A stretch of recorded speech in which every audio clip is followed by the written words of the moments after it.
Hello, everyone, and welcome to the Neurodiverse Teacher Podcast. I am your host, Dr. Kristen Eccleston, aka the Neurodiverse Teacher, and today with me is my guest, Jordan Bell.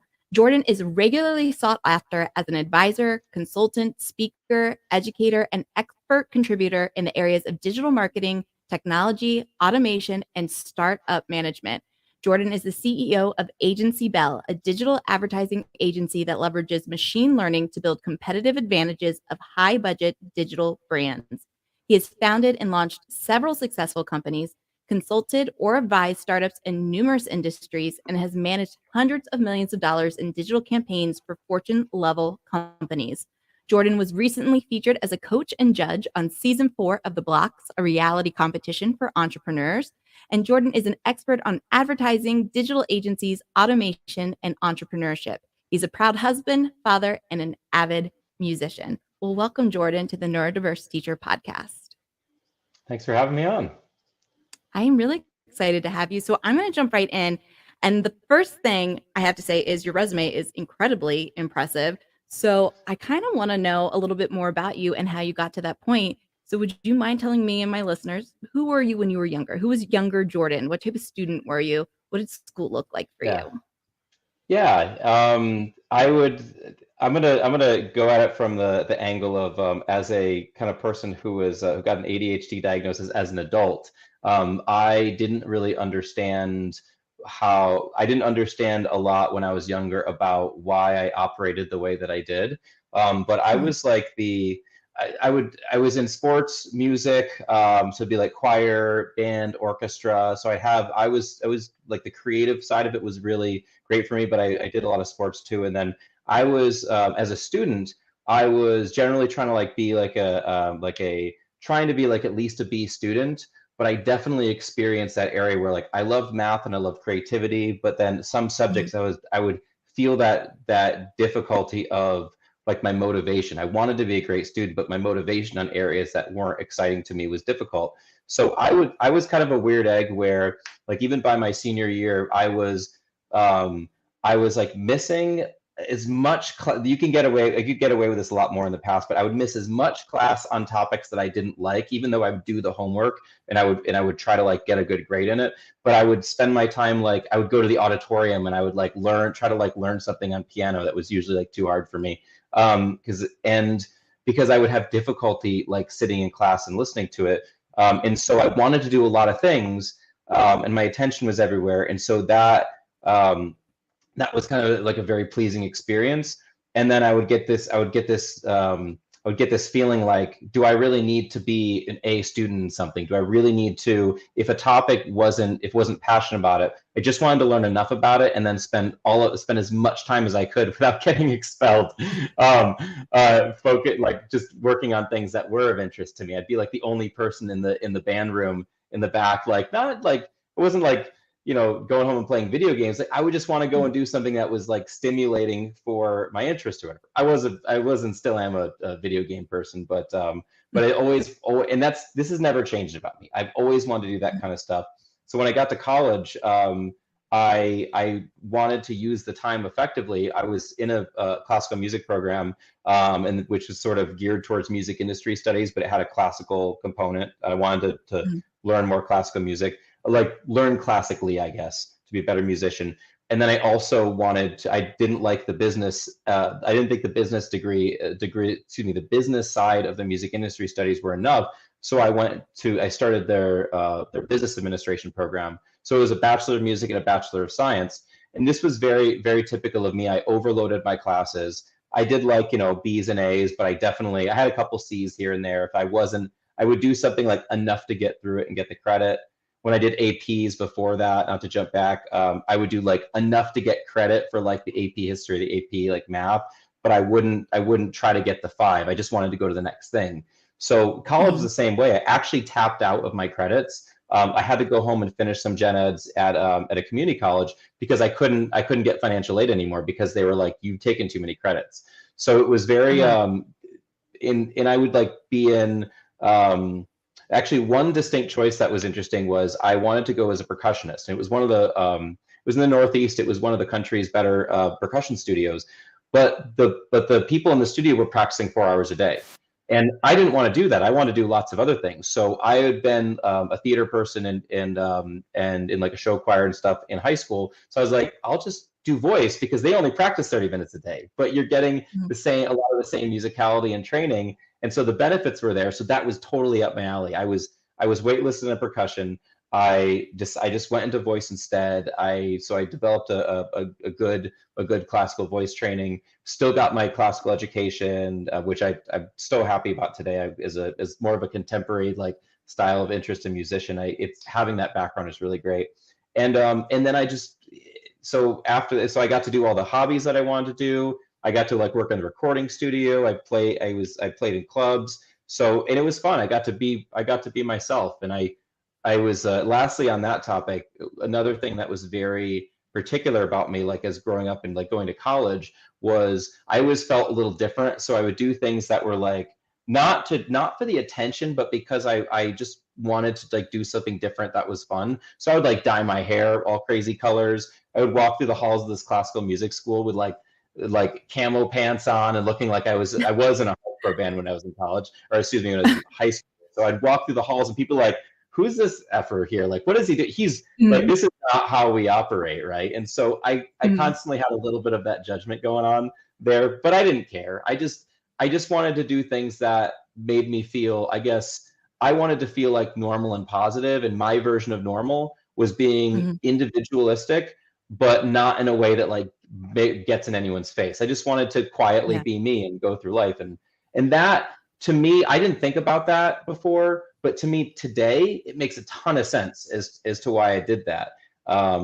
So it was cool. I mean, and then after college, it was finding my way out to California from upstate New York, working a little in the music industry, finding my way through digital marketing passions, and then finding the combination of creative and data analytical, a lot of pattern recognition in my work. And so I just found the lanes that I really wanted to operate in, and then I just hit the gas. And that's kind of where I didn't really know where I was going, but when something felt right, I wanted to pursue it, like just authentically.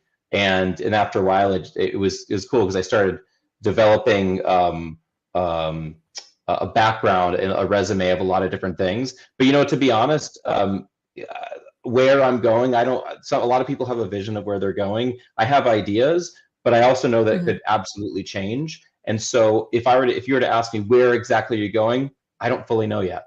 But what I do know is that there's so many great things to do and that I'm interested in. So I'm not worried about options, recession or not. So I guess probably that takes us up to current present. No, I love it. And it strikes me that you are first I have to say, you and I had very similar backgrounds in high school. I was that theater chorus person. That is even how I just got into college, because I was not a school fan and I sang, and that is all I wanted to do. And then somehow I still ended up in education. So we'll have to compare notes there, because it sounds like you and I had very similar experiences. But what I'm hearing you say, and something I really want to point out, is it sounds like you're a multi-passionate individual. Like, you are okay with saying that I have many things that I'm interested in, and I'm not going to essentially hold myself to have to just focus on this one area when I can really be successful in multiple different areas. Because I think that's a message. Do you feel like that's a message a lot of young kids get? It's like, pick a thing and go after that thing, and you're almost kind of deemed as being scattered if you have multiple areas that you're passionate in. Definitely. I don't want to make overgeneralize and make societal statements, but what I've felt is going through is that a lot of discipline in staying on one thing or a couple things, and there's a lot of ideas that we're taught, like what is a respectable career, right? What does that mean, right? The old like doctor, lawyer kind of thing. Like I did a year of law school, right? So like I thought I wanted to like do that more, and it was not for me, right? But I come from the ideology today of if it's a economically or career viable option and you pursue it passionately the way that you want to at the level you want to, the results are somewhat predictable, in the sense that, like, if I really loved being an artist, well, there are pathways for that, right? And I think that growing up, I think, especially I grew up in a smaller town, and I think that most of my peers, if I were to maybe somewhat generalize, I think I could do this on this topic, is the awareness of what you can do in the world, especially like long time before COVID, when most people weren't leaving town, right? And there's a scope of what you can do. This is pre-defined idea of what your options are. So in order to do it right, you've got to like focus on that. Well, science tells us that if we don't figure out how to find the things that make us come alive, then we have to work significantly harder at them. And there's an argument to be made about how in those environments, or if we're not sure if that's what we want yet, is that the discipline we need to be effective enough to have a respectable career, right? Like different cultures and parts of the country and the world have different like what is respectable, how do you honor your family, how do you be successful in the world, how do you be safe and like, you know, find your way. There's all these like ideas. We're coming out of that generation where there was a very limited range of it. Well, now during COVID, of course, especially for younger people who are, you can do anything. You could be, if you like figure it out and work at it and like be strategic about it, you can be a TikTok star like today until that's no longer a thing, and or put YouTube content out there and make money at it. There's systems and funnels that teach people how to do this.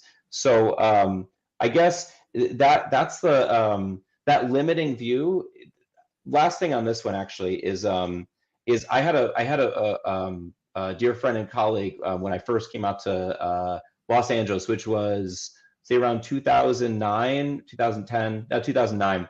And we had different ideas about what it was like to be interested in a lot of different things.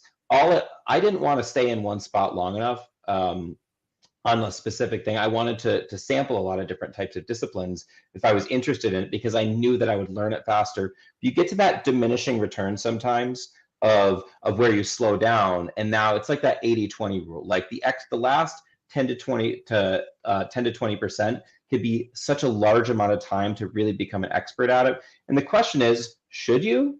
Right? Like it depends on where it's all about. If you want to be a brain surgeon, absolutely, right? Don't skip out on some of those lessons. Right. But if you want to be a generalist, right, and have a lot of different areas, there's a point of diminishing returns where it can make sense. And was our argument, as I would say, she'd be like, you should really, really focus on getting great at this. And I'm like, but what if that's not for me? What if I want to do a lot of different things? I want to learn just enough to be dangerous or to be effective or to be functional. And then I want to move on to the next thing. And that's just the way my brain was working. So I don't think it's for everybody, that approach. But for the person who's constantly wanting to try new things, there is a strategic way to learn faster and not feel overwhelmed or feel that anxiety of needing to stay in a spot.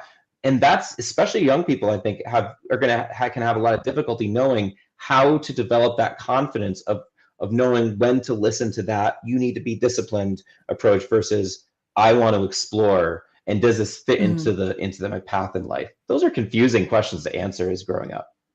Oh yeah, they are, especially at 18 when you're trying to be told like figure out what you're doing for the rest of your life. Now, let me ask you, as an entrepreneur, do you find the fact that you have had multiple experiences in different types of, work fields, that it actually has benefited you in the sense that you have a lot of knowledge from different areas, and it almost makes you a stronger entrepreneur, makes you a stronger person in general because you have so many different areas of background knowledge? Yes, there's a distinctive. There's like an advantage and a bit of a curse in where my expectations of building a team. So because I was moving from place to place and in discipline to discipline, and I got relatively good at figuring out like what was adjacent and what would also be helpful to know. And so as a consultant, it was incredibly effective. I could drop into almost most kinds of environments, and as an individual, be able to help companies and any kind of like organizations or groups go forward quickly because I was able to adapt to the environment. I was great at pattern recognition, right? And so able to figure out not just like what I could do, but I could also discover the gaps of my own knowledge that I need to fill in, and how much I would just want to know so that I could get to the next step. And helping others as an individual is great that way.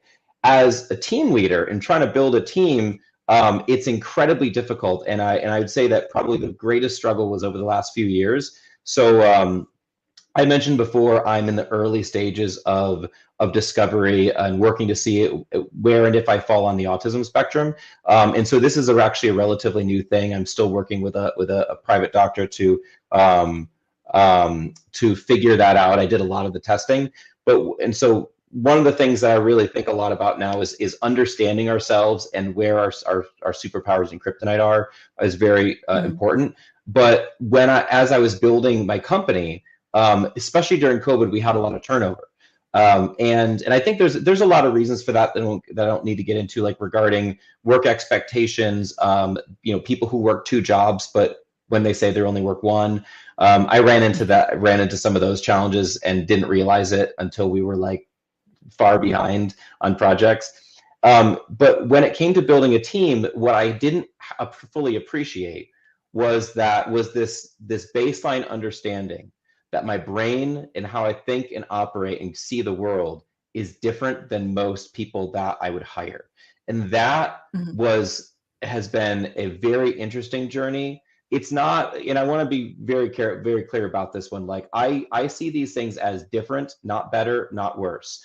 I think that more often, the super ego part of our psychology, right? More often, the part that like is self-critical is a bigger voice than any feeling of like, oh, I'm better or I do better. I operate differently, and that leads me to wanting to learn as much as possible, which is really good for high performing individuals, but it can become chaotic and like a small version of hell when you don't understand that and you're trying to build a team around you, because the systems and the things that motivate and the operational systems that help you grow the company in the way that most companies operate, I can't use the same rules that work for me. I have to be able to recognize what work for others and team up with managers or executives who can help me to sow those things more effectively. Not because I'm not capable, but because it's not second nature sometimes. And that was an incredibly difficult mountain of discovery that I had to go through, and I'm still developing that on, right? People operate differently, so we have to approach them differently, everyone differently. We have to see different learning styles. Last on this one, I would say is I did a strengths finder recently, and I like these things like Enneagram, strengths finders, Myers-Briggs, anything that helps me understand more about myself in a way that so that I can operate in team environments, lead teams, work with other companies, clients more effectively. I love that stuff, right? And one of the things that stood out was I was very inventive. I was constantly thinking about the future, wanting to innovate, and being very opportunistic. But some of the kryptonite in such a strong mix there, or such a strong element there as an entrepreneur, is that tendency for teams to feel left behind, for people to not know what to do next, for not having a clear enough game plan. When I think about, kind of wrap that, when I think about individual performance and my confidence to be dropped into any room, Fortune 500, in the middle of a legal department or operations or marketing or creative, I know I can walk into a room and make an impact because I intend to, not because I feel like special or superior. It's because I intend to make an impact, and I look for the opportunities almost obsessively, and studied the different ways of how businesses worked, did my MBA, stuff like that. Not that you have to do those, but those, my chosen paths allowed me to feel effective. But on the side of organizational development and scaling companies, there's a significant challenge. And I think that the better, if I were to wrap this into a big takeaway, it's that the better we understand those things the earlier on, whether we're growing up, teenagers, students going to college, early careers, the better that we can understand that in this world and actually make peace with it, not feel like there's something wrong with us, not expect the world to understand, because the world's not going to understand you, right? Like it's not the right way to see it. But knowing how to approach the world becomes a massive superpower for those who feel like their kryptonite is weighing them down. And that's that for me is like, even just to recently has been like my like internalizing and really beginning to make sense of all that. And that's the big lesson that I'm retraining myself on now.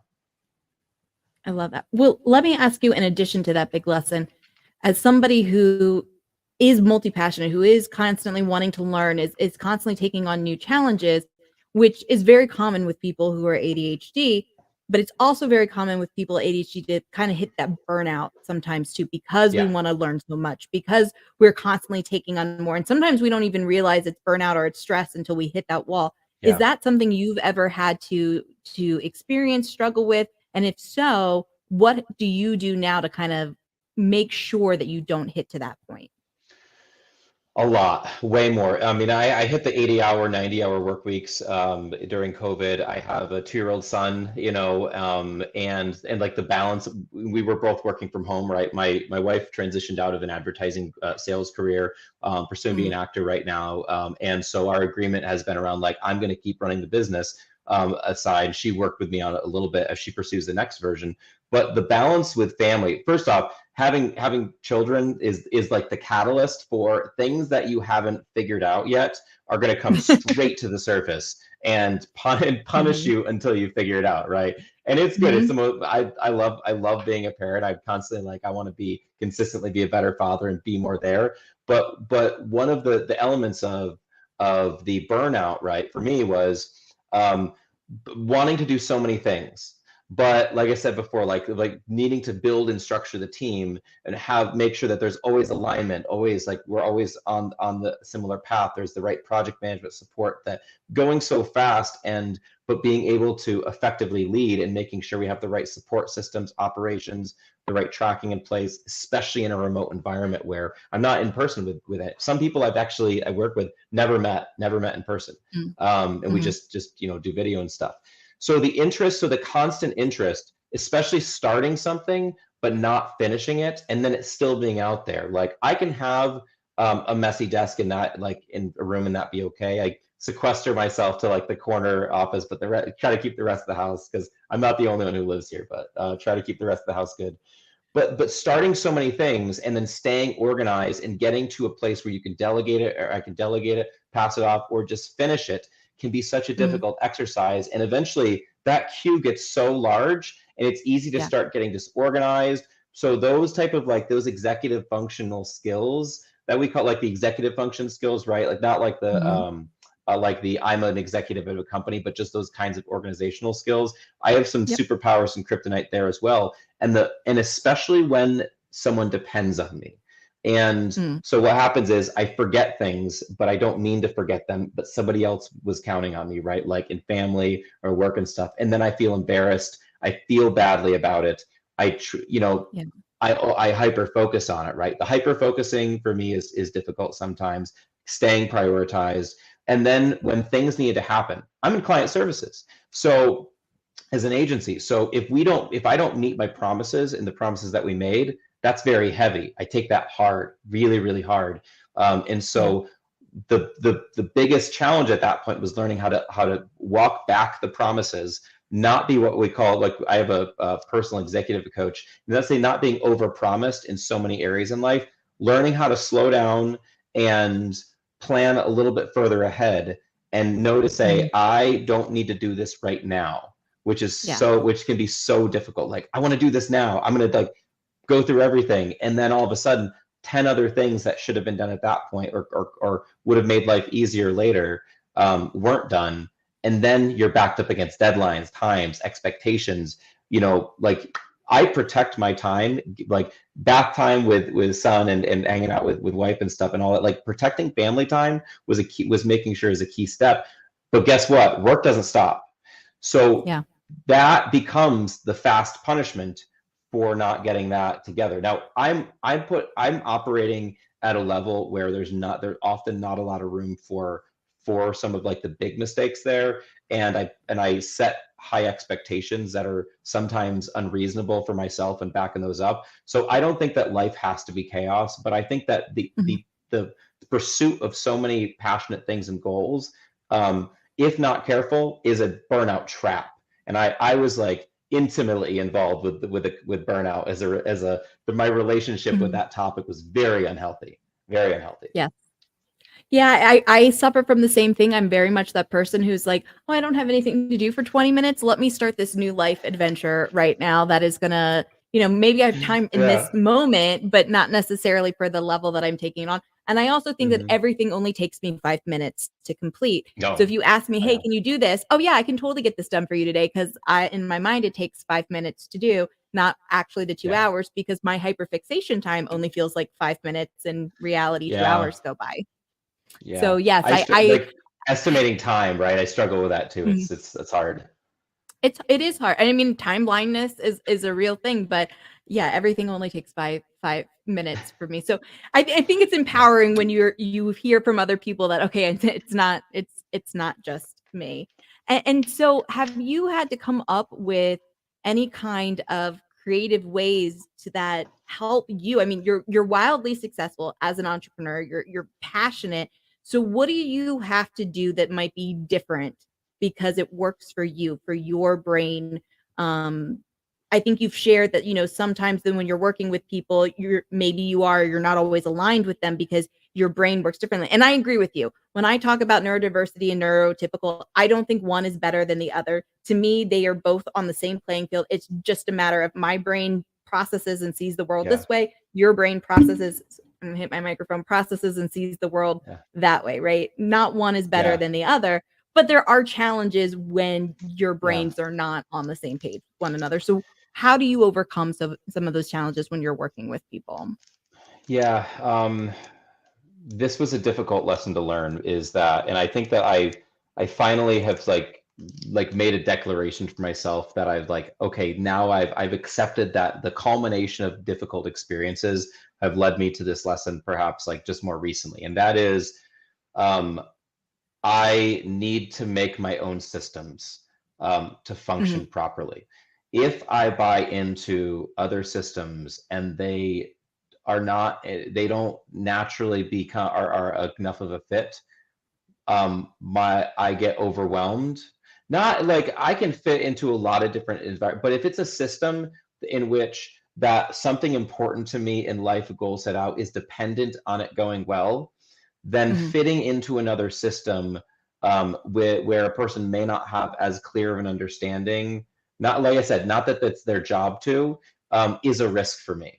So mhm, as a great example of that would be, so when I started law school, I did an online program because we worked with the legal industry for the last couple of years, and as like a niching down for a little while. Um, mhm.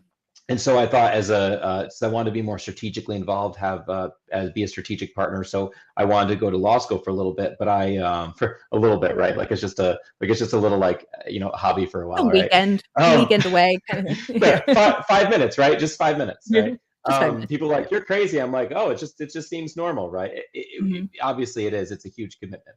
Um, but what I discovered was that and I was probably like overly judgmental about this, but I was hardcore judgmental and not happy with the online experience in that education system, like things that were mislabeled, things that were not like intuitive defined, professors that were like kind of making you feel stupid for like not like spending hours to learn their system and figure it out. Well, to be honest, the whole online education, industry, so much of it is so far behind. They don't base it off the real science of learning. Law school in yeah, general, by the way, are so backwards in terms of what you're learning and how you're learning versus what you need to do to actually pass the bar and become an effective practicing an attorney. And mhm, so I discovered that relatively quickly. And so going through that system was difficult. Also, you have to sit through lectures. Now, sitting still for 2 hours and needing to get all the way through it, I'm like, this is nowhere near. I had professors who were like going off on tangents about like how their cat would like walk behind them and like knock, like, oh, the label of, I can't see the peanut butter on my shelf because my cat knocked off. I'm like, no, I can't sit through this. mhm, So it was a very anxiety inducing process for me, and all I wanted yeah, to do was be able to figure out how to get access to the things I needed to learn the way I wanted to learn. And that was one of the hardest examples for me, that plus working with like executives or coaches on how to build operational systems in the company that I needed to. They'll be like, hey, we need systems that are like your dashboard, your control center. And when I realized that I was giving that power to other people, I would decide I wasn't a good project manager. I was putting that thought in my head, right? But really, like for myself, I'm probably the best project manager for my own needs as an executive, as a person, because anyone else who builds it, I don't care how experienced they are, honestly, they're not going to build something that works for me as well as I can. Even though, to be honest, I'm still going through that process. I'm still iterating on what's going to work, because it's not fair to expect someone to understand how a different brain operates when it is neurodiverse, right? I probably am not qualified. You know, if I studied this deeply, this whole area deeply, I would not be qualified. I don't think, anyway, in my opinion, to build organizational processes for another person who has their own unique form of neurodiversity, because I think that there are trends, but there are so many different versions. It's not a cookie cutter type of thing. And so that was such a powerful lesson to say, I wanted to learn how to avoid getting into systems that I didn't have control over my experience, or enough where I was giving away control of my experience if I was highly dependent on it going well, and if I didn't have a lot of room. I mean, parent, business owner, and going to law school, I had no room for error, really no room for error. And that, like good work-life balance, happy marriage, trying to be a present father, right? Like the most important, and being in good health, trying to sleep enough. I had no room for error, but I was failing at it hard. I was like barely passing, even though I had the capacity, easily the capacity to do well. That was a punishing, but an also empowering lesson at the end of the day. And now I mean, it was a good year, right? Because now I can process that and go forward in life with that understanding and the discovery of, and the pursuit of learning if I fall more specifically on the spectrum, and how so, is going to help to illuminate that further. And I have to put attention into that to be successful the way I want to. No, I love that. And I think it's so great because it sounds like you take some of your own personal life experiences and you're really applying that into how you're now kind of restructuring your life, which I think happens to a lot of us who are neurodiverse. Especially, I had the same thing happen to me, where it's kind of like you learn the lessons the hard way. But do Yeah.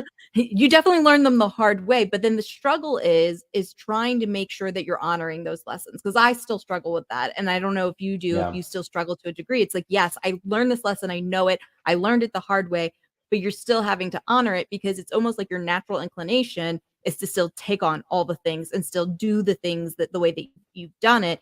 And now it's almost like one more thing that you have to work really hard to make sure that you're honoring that lesson. I don't know about, I mean, do you feel like you run into that? Because that's definitely me.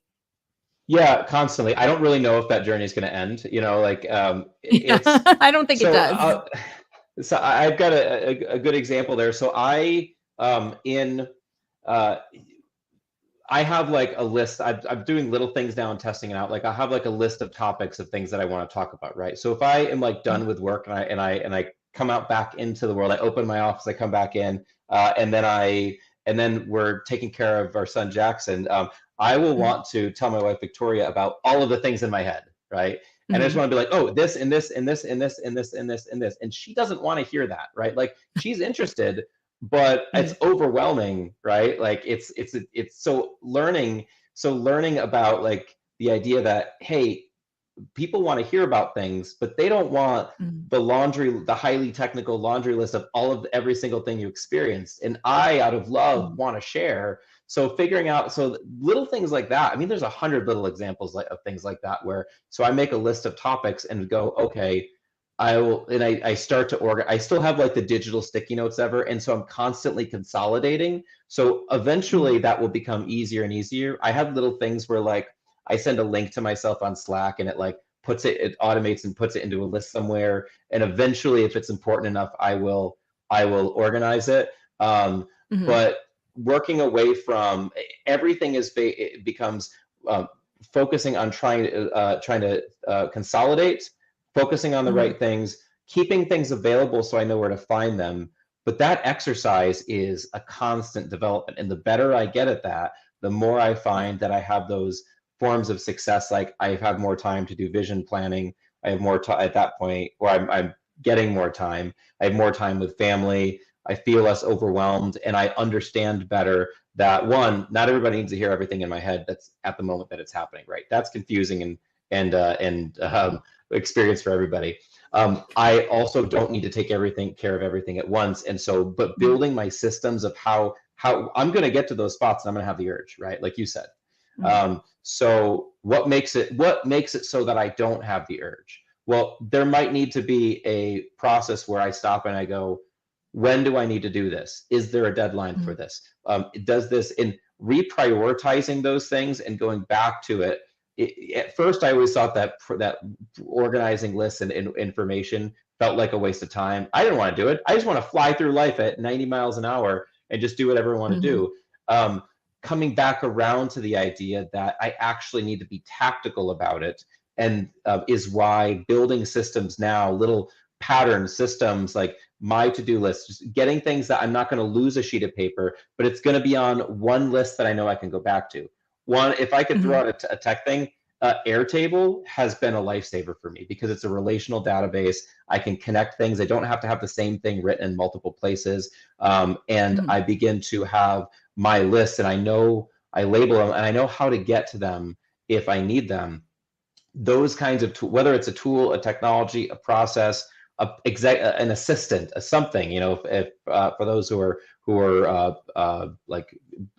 who have the ability to, right? I'm fortunate that our company is large enough that I have the ability to have an assistant.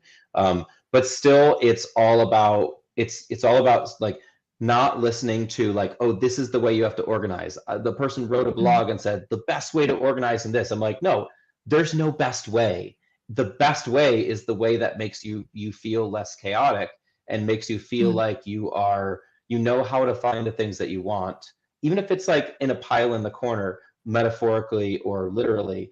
But if you know how to find it and it's not in the way of anyone else, and you have your systems that way, I find my way back to a place where I'm not overwhelmed. And even though I know that there are things there, I know when I can get to them, and I know that I will be able to get to them. And that is where, even like today, the feelings that I have about that overwhelm, I have it every single day. Those feelings, that anxiety comes in, and it's just saying, what can I control and what can I move forward on today, my own systems. With that, when those things are going well, or when I can get a little bit of the next step there, life gets easier again. It really does. Yeah. No, that makes a lot of sense. So I'm going to ask you a question then that I find to be the hardest question when I'm asked this, even though it seems like a very simple question. What do you do for self-care? When it's time for you to take care of yourself. No, I mean, as somebody who's ADHD, I have a really hard time answering that question. And you think I usually think I have it under control until somebody asks me that question. So that's why I'm asking you, what do you do for self-care? I could go like a week and then go, ooh, I stink, I need to take a shower. If I get interested in something and I don't leave enough time for it, I will sleep 2 or 3 hours a night and feel burned out the next day. Focusing on sleep, good nutrition, mental health, the things like I love, like I'll go to the piano, right? And I'm like learning more and more today and getting better at it. But and just playing popular music and feeling like I know around the court, like doing the things that are therapeutic. People will say like, oh, you got to get up in the morning and meditate, or you need to. Not everything works the same for everybody. But finding the things that bring mental health. I do have to. The last few nights were I went into a pattern of much slower sleep, and so, but I was out of that for a while. I was sleeping more for a while, so I have to be very intentional about it, because it's very easy to slip into that mode. Luckily I have a good relationship with my wife, where she could be like, you kind of stink a little bit, right? And that's okay. Like but the no, I get that from my husband too. I get the when was the last time you showered conversation. I get that too. It's an ADHD thing.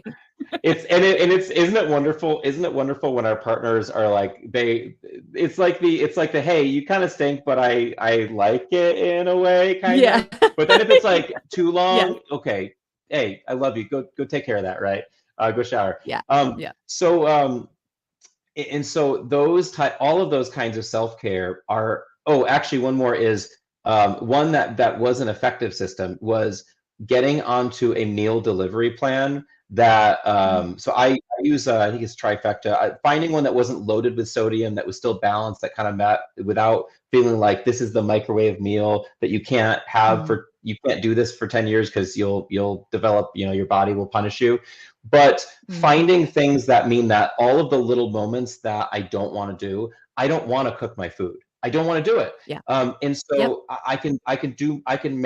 I can create value in my company significantly more than, and I don't get pleasure from making food. So I just want it delivered, right? I do want Yeah. to cook food and prepare it with my family for the loving benefit of that.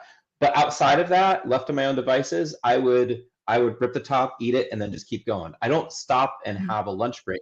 But we have to be nutrition. We have to take care of our nutrition, especially as I'm in my like mid late 30s, so I have to care for this more and more as I get older. But also sleeping, very important, because it affects our mood, it affects my ability to lead, it affects my ability to think. So when it goes over the line, because it will, I will go through periods of where I need to go, oh crap, I got to bring that back.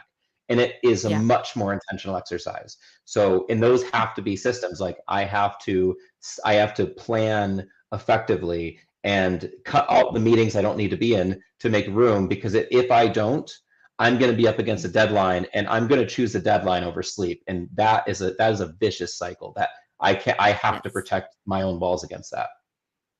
No, I completely understand. I almost felt like you were describing me in the conversation, and I think those are real struggles that people with ADHD have. I mean, I am the same way. Most of the time, the end of the day, and I'm like, wow, my head really hurts, and it's like, oh, I didn't drink any water, or go to the bathroom, or eat All anything today. day So or eat maybe anything. Yeah. that's why, right? Right. So no, Yeah. I completely understand. So we're getting close to the end here. So I have two questions left that I do want to ask Okay. you, and that first one is, if anybody wanted to learn more about you, what you do, wanted to connect with you, what would be the best way for them to go about doing that? Hmm. I haven't. They can find me on LinkedIn. Although I'll give my email, jordan@agencybell.com. And then I don't have my personal site up yet, but LinkedIn, I guess, professionally is a good way to do it. I have a public. I haven't done a lot with it, but a public Instagram, Agency Jordan is the handle there. No punctuation or anything. I'm going to be putting more on there soon. So I guess it's kind of like professional executive sort of level. But if people have Mhm. questions, or they can always email me, and I always love to talk about this stuff. I was like, especially when I got into like the ASD stuff, I started like looking around to see like, are there groups, communities that would make sense. I didn't find the ones that kind of like that fit the way that I wanted to approach it. But I was finding like on Reddit, like I was noticing that people were talking about experiences as like, especially if they're an entrepreneur, or especially if they're like pursuing a craft passionately. And so I find that Mhm. I found that those topics were helpful to me, and I wanted people to be able to. I wanted to like connect with people on that topic. So if someone emailed me and asked me a question about like that, I'm sure I would want to answer and talk about it. So, and then try Okay. not to hyperfixate on that conversation. But it's cool. Right. I know it's confusing, and a lot of time goes by, and it's so confusing to figure it all out. So I'm happy to share if someone has a burning question. Wonderful. Well, my last question for you that I like to ask all my guests who come on the show is, if you could give any advice to youth, young adults who are struggling academically, social emotionally, what advice would you give to them? Oh yeah. I wrote a few points down so I wouldn't trail off onto topics. First off, I think one of the biggest lessons that I had to learn, and this was going through my victim mentality stage too, when I was really struggling, was my personal opinion. I don't think it's the world's job to understand you. And I think that can be difficult, because you're like, why don't people understand me? Why do they judge me? And that's a hard process to go Mhm. through. So when I made peace with the fact that the world probably wasn't going to understand me, and like everyone around me, and I began to take ownership of the fact of, okay, it doesn't feel fair, but then again, I don't take enough time to understand others sometimes. And so what can I do about it? And then it became about learning about myself. So Mhm. I love like good quality, like well-known personality assessments like Enneagrams, Myers-Briggs, Strengths Finder by Gallup. I loved recently. Things like that helped me to make more sense of being, because there's elements of there that cross into like there are characteristics that don't identify neurodiversity, but there are a Mhm. lot of trends there. And so that helped me to settle into my, okay, there are so many ways of being different, and make peace with that. Then I also don't set the expectations on others. If you cannot expect others to try to cater to something that is special and different, but isn't like the same. Like no program is going to is like no online education program is going to make a path for me. It's a side topic of an education brand I want to build, but that said, is make your own systems, and Mhm. like rather than focusing on like the difficulty that is going to be there in life, which sucks, especially because there's stigmas around, like the words have Yeah. stigmas around them that are unfair. Mhm. And there's so many different versions of these, but learning how to say, okay, that energy is easy to get negative, because I've gotten negative so much about it, is say now Yeah. instead, I'm just going to figure out what works. And I know it's not going to bother other people, but I'm going to feel like I'm going to feel less deficient, and I will be able to feel really good about my strengths, and I'll be able to make peace with the things that I struggle with. Get that super ego out without judging yourself constantly, especially when you get to the overwhelm, especially when you get lost and confused and like don't and just like too many things going on. So because that paralyzing, getting away from that paralyzing feeling, but saying, I have time for this, I have time for myself, I go at my own pace, I just need to figure out what works for me. And life, I feel, starts to feel, it gets less confusing. I start feeling like I need to rely on others, and then the negativity that can come with misunderstanding each other starts to Mhm. go away a little bit more. And then there's also, like things that I have with social anxiety and other things like that. Like it's just all of those things start, I think, with understanding yourself better, and then finding your pathways to that ultimately contribute to your own ability to navigate life in a way that is pleasing, but also helps you function well in a world that doesn't fully understand, or what we'll call cater, I guess, or design experiences that are easier for you, especially if they're experiences that you have to go through, like you have to take standardized tests, you have to turn in your homework a certain way. So those aren't going to, like, you have to feed yourself, right? You have to sleep. Those aren't going away. So the ownership that comes, it starts from understanding. And then, my last part about this is that, like, look, I've had my days as an executive at a company feeling accomplished. The resume you talked about, where I was sobbing when my wife came back, because I was like, I am messed up. The world doesn't understand me, and I'm the problem. And that is so heavy sometimes. So I think everybody deals with it to an extent. So coming back, it's okay to feel difficult about it. Just when you come back to it, realize that the same tactics of understanding, appreciating yourself, building your systems, and making it so you can navigate life without feeling like you're broken and there's something wrong with you, especially when the world is not going to like always go like, oh, I see you, right? To me, I have so much work to do here, but on the other side, but beginning to get to the other side of these stages is where life is starting to feel manageable, and I'm feeling confident again. And so I don't know if this is a later in life version of it, but I think that there's elements of this for people who are younger, to maybe make sense of it more, and find some peace a lot earlier. Took me a lot longer, but I'm sure that I hope that others can get there a lot quicker. No, absolutely. That was beautiful advice, and I could not agree more with what you said. So, Jordan, thank you so much for taking your time and being on the show today. I truly appreciate it. And I want to thank all my listeners, and thank you for joining in. And we will check you out next week on the Neurodiverse Teacher podcast. Bye, y'all.